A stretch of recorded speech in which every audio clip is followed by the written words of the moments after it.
Hi there, you're watching the Knits and Beads podcast. This is episode 24, I believe. I am Lorelei Erdo, I'm a jewelry designer in upstate New York who knits in her free time, and this is a podcast dedicated to my crafting, whether it be my jewelry making business or my sewing hobby or knitting hobbies. It's been a little while since my last recording, and not too much has been happening, but I do have some things to show, so I thought I would go ahead and record a short episode. Also kind of waiting for the guy to show up to get the bat out of my furnace. He never showed up yesterday, and I waited around the entire day. So I'm hoping the guy shows up today, because now I probably have a dead bat in the furnace. And that makes me sad. Not that he was going to rescue it, but I'd like to think he would rescue it before he would kill it. Anyway, whatever. He's supposed to be coming over. So if I stop prematurely, that's probably why. But I'll try to pick up wherever I leave off if I have to stop the recording. So let's see, what have I been up to? Last weekend I went on a trip with my husband down to Connecticut to see my in-laws for a few days. And while we were there, we shot down to Mystic, Connecticut, which is on the coast. And I went there to see my sister Frances, who just recently moved to Mystic with her husband. They just relocated about a week ago to Mystic, and it's exciting. They're renting a big old house there, or half a house, and we wanted to see their new place. So we drove down, and it's only about an hour from my in-laws, so that will make visits a lot easier because I can kind of see both of them at the same time. So the holidays might be a little bit easier. At least I'll see my sister. I won't be able to always see my parents for Christmas. And now there's been talk this year of possibly going somewhere warmer over the Christmas holiday, so that's exciting. However, will require a little bit more work and frugalness throughout the next 4 months to make that happen. So I'm not seeing a whole lot of yarn buying in my immediate future, because I think it would be nice to be somewhere really sunny and warm during Christmas break. So we'll see how that goes. I'll keep you all updated. But while we were in Mystic, of course, I had to look for the closest yarn store in the area, and I found Mystic River Yarn. So I'm going to go ahead and talk about my new acquisitions first in this episode. Besides that, I'll also be talking about work in progress, upcoming projects. I have one finished object. I have a couple of sewn finished objects. And anyway, this is the yarn that I got at Mystic River Yarns. I wasn't there very long. As maybe some of you know, when you bring your husband to a yarn store, he doesn't have a lot of patience, so we don't stick around long. So I literally found this in a matter of like 5 minutes and like checked out within 10 minutes. But I absolutely love the color. The color is called Suede, which I think is beautiful. It's a fingering weight yarn, and the company is called Other Kingdoms.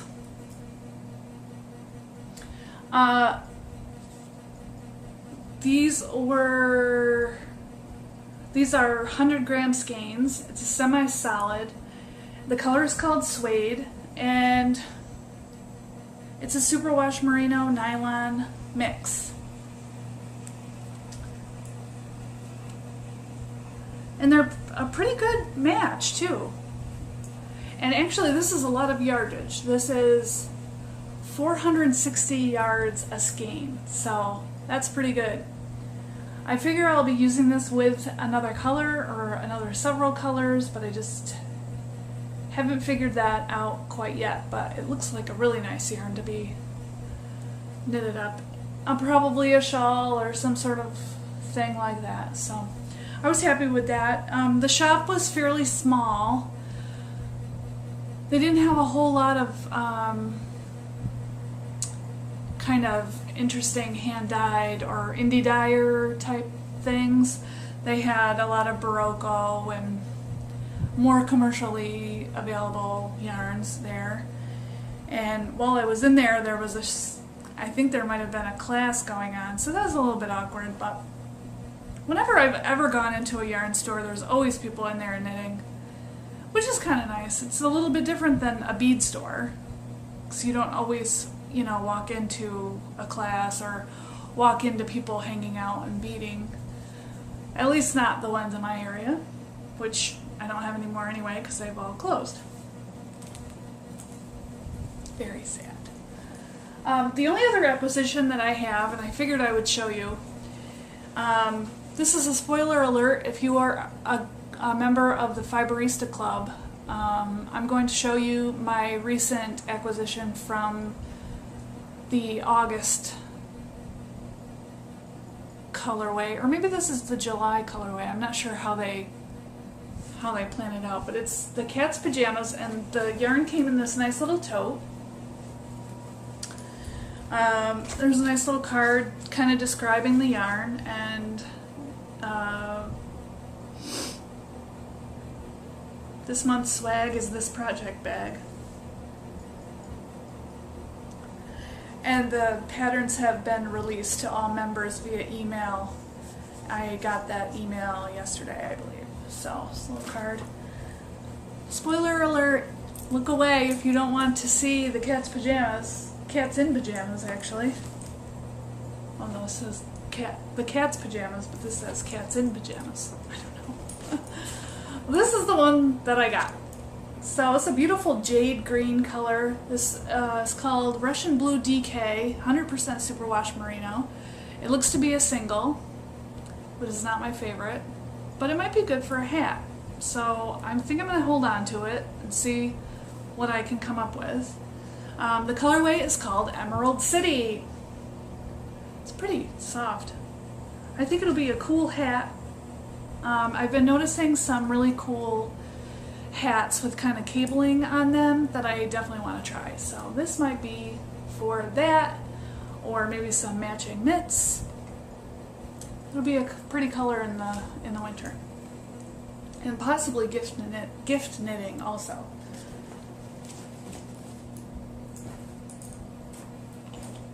All right. So you're probably anxious to see my finished object, so I'll go ahead and show you that now. I have finished my Pure Joy shawl by Joji Locatelli. Here it is.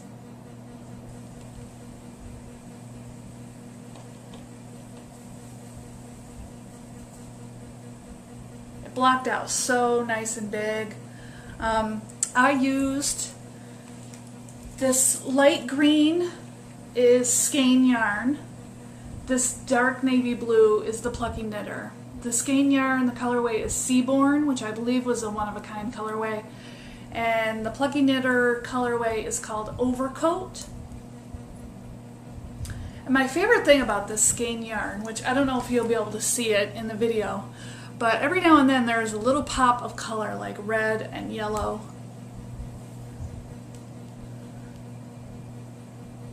And little spots of blue. It's really, really subtly speckled. Remember when I told you the last time about that little issue I had on one of the edges? I ended up fixing that pretty well, so you can't really see that issue, which is good. So yeah, there it is.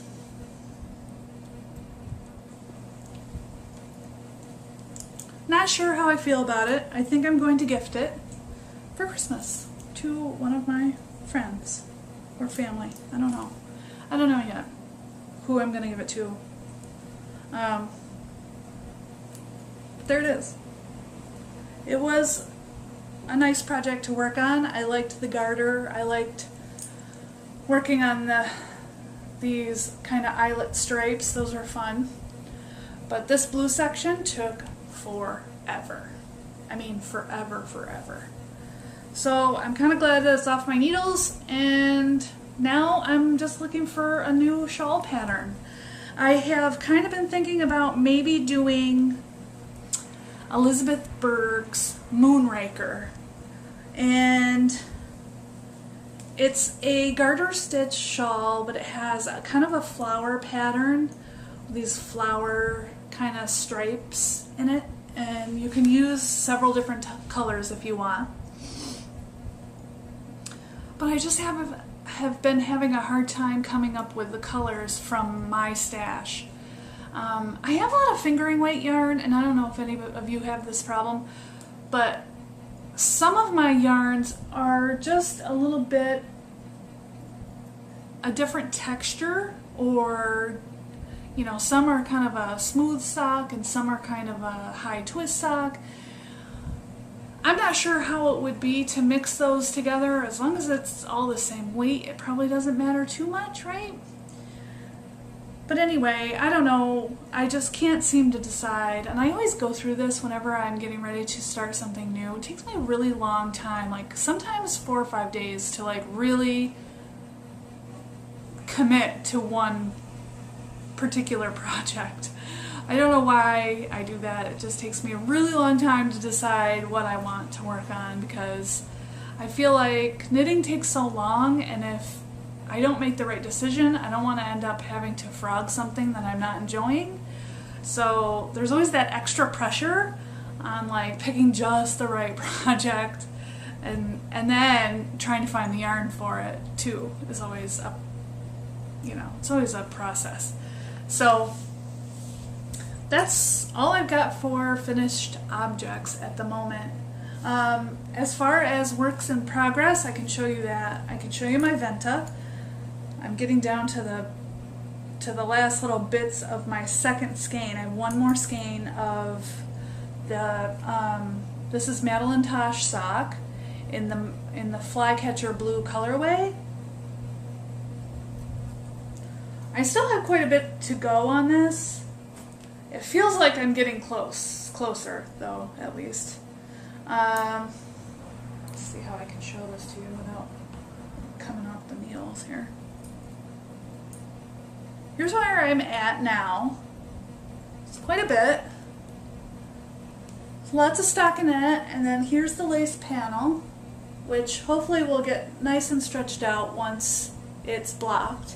And now I'm working on more stockinette, and then after that I have to do the ribbing around the neck of it. So that's probably going to take me a while, because as you may or may not know, I'm not a big fan of ribbing because of the way that I knit. I usually knit English style, where I flick, but I have just not mastered the flicking for the purling. So I end up moving the yarn forward, taking it in my left hand, and doing kind of a wrap flicking thing with my left hand. And that back and forth gets really tedious when you're doing one by one ribbing. So I don't know how that's gonna work out, but hopefully it doesn't discourage me enough to not finish this project, because I really do want this project to be done. Really happy with how the lace came out. There's only been a couple of major snafus with that. There are mistakes in the center panel of the lace. I completely screwed up parts of it, and I'm not going to let it bother me.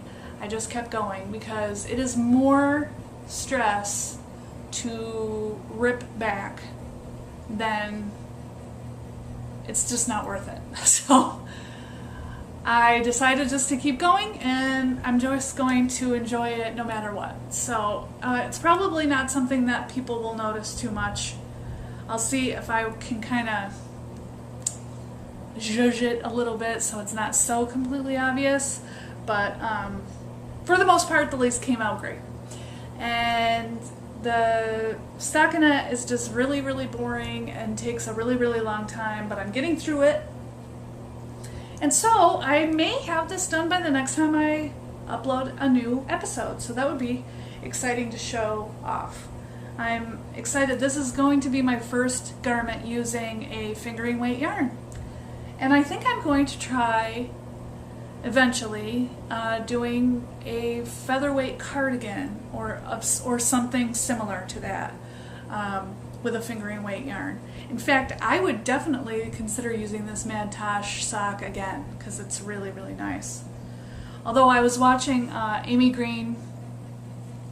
Edwards Green, her podcast. She's the dyer behind Stranded Dye Works, and she was showing off some yarn that she recently bought at House of Yarn in Tennessee, and it was Malabrigo sock, which the colors were just gorgeous, and it looked like a similar kind of plump sock yarn like this is, so I may even try that. Malabrigo is such a great priced yarn for something that's like so fantastically hand dyed and gorgeous. I love Malabrigo, it's one of my favorites. I think that those two are probably my favorite yarn companies as far as like the bigger ones go. It's definitely Madeline, Tosh, and Malabrigo. Yeah. So, that's that. This is all being housed in my Fawn and the Fox bag, which is covered in cat hair, because I had 2 black cats and this is a white bag. But it's a great size. I mean, I'm pretty packed to the top of that, but it's a great size bag. I think this might be considered her medium size bag, actually. It's pretty big. Speaking of bags, I'll show you what I've got in the shop this last couple of weeks. I've made a few project bags myself, and these are available in my website, which is lorelaiurdo.com, and I'm just really loving how these turned out, so I'm excited to show you. Remember my trip that I took to Vermont a couple weeks ago with my husband? And we went to that great store in Burlington, Vermont called Nido. I don't even know if that's how you pronounce it. It's Nido. I like to call it Nido. I don't know. Like, Nido. This fabric was one of the ones that I bought there. It's Skinny Laminx. And I paired it with this gorgeous heavyweight bird fabric that I got at Joann Fabrics, believe it or not, in the home decor section. So it's nice and heavy, and actually they both have the same texture. It's kind of a canvasy material. So I did this on purpose so that the bigger bird section was at the bottom on this side, and then I did a smaller section of bird fabric on this side. So it does not match up, but that's purposefully done. So anyway, this is a nice medium-sized bag. I have a little bird removable progress keeper on the zipper pull. I've got this nice little pull.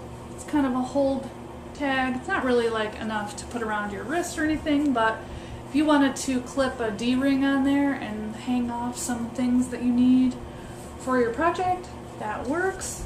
Otherwise, it's just a decorative element that I threw on there. I use a nice magenta colored zipper on this, and the interior is just a solid teal color. But this is a great size. It's kind of the size, it's a little bit shorter than Fawn and the Fox, and maybe a little bit wider on the bottom by about an inch or so. Great size though. And like I was saying, this is available on my website. And here's the other one that I did. This is done with a vintage tablecloth that I actually cut up. It was too stained to use. Not only that, but a little small for my table. Great strawberry fabric. This is a beautiful linen fabric, and it's a little different on the back side. But the stripes I lined up pretty well, actually. I was surprised at how well that lined up. I wasn't trying too hard to do that, but I will get the cat hair off of this, I promise, with some tape. It's got a nice box bottom, and I have a removable progress keeper on this one. It's a little brass charm that has a tree on it. White zipper, and the interior of this is just a natural linen. So this is a nice tall bag that you can definitely fold down and use as more of a basket while working on your project. Or, you know, these zippered bags don't necessarily have to be for knitting. I mean, you could definitely use these for anything. You can use them for traveling. You can put your favorite book in a Kindle and a notebook and a couple pens or pencils and take this to the beach. You can fill it with Oreo cookies. You could stuff a kitten in here. Whatever. You could use it for whatever. I'm just calling them project bags because this is a typical zippered bag that knitters and crocheters use to hold their projects. I've also created another jewelry roll, and I just love how this one turned out. So this is the back side. Nice bird fabric. This is more of that heavy duty canvasy home decor fabric from Joann's, and I paired it with some cotton and steel that I got at Nido in Burlington. This is also cotton and steel.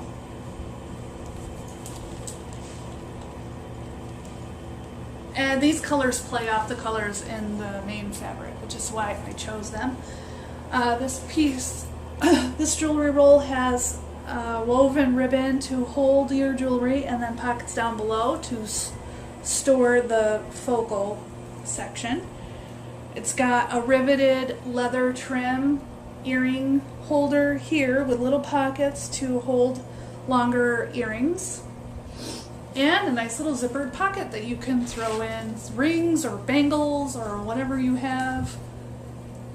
There's a nice antiqued brass zipper pull, or brass zipper on this. Turned out great. And elastic. I'll show you how you roll this up. So you got all your jewelry in there, and just one end rolls right up. So then you have this, and you just pop those elastics over each end. I probably would have done this neater if I had more space, but there you go. I also used a nice quilted interfacing in this for extra padding, so your jewelry is definitely going to be safe in this bad boy. One of a kind. This is my own design. You can read more about it in the listing. This is available on my website, lorelaiurdo.com. I may have already also listed it in my Etsy store, which is lorelaiurdojewelry.etsy.com, if you're interested in checking those out. Oh, I forgot to show you the picture of Venta. This is my work in progress that I'm doing, Venta. It's like a shrug. I'm curious how it will fit. I read some notes in the project page that depends on how much you seam up for the arms, how it will fit up here. So they suggest pinning it with safety pins or those locking stitch markers to kind of get an idea, of how it will fit. It's just really pretty. I would have loved to do it in that color, but I couldn't find that color. This color was called Susquehanna, and it must have been a limited edition color or something because I couldn't find it anywhere. Well, the only other thing I wanted to mention was that I got this in the mail last week. I just renewed my subscription of Interweave knits. And what great timing, because this is the 20th anniversary edition, which is nice. It's a little bit bigger. It's got 20 classic knits, autumn inspired, and it's a pretty good issue. I love magazines. I just, whether it be jewelry or knitting or whatever, I tend to hold on to magazines for a really long time. Oh great, my neighbor's mowing his grass. So on that note, I guess I will log off for now, and thank you all for coming by and checking me out. If you're new viewers, I hope you come back again and hear me yammer on about my crafty projects, and if you are a returning viewer, thank you so much for coming back and hanging out, and I will see you guys on the flip side.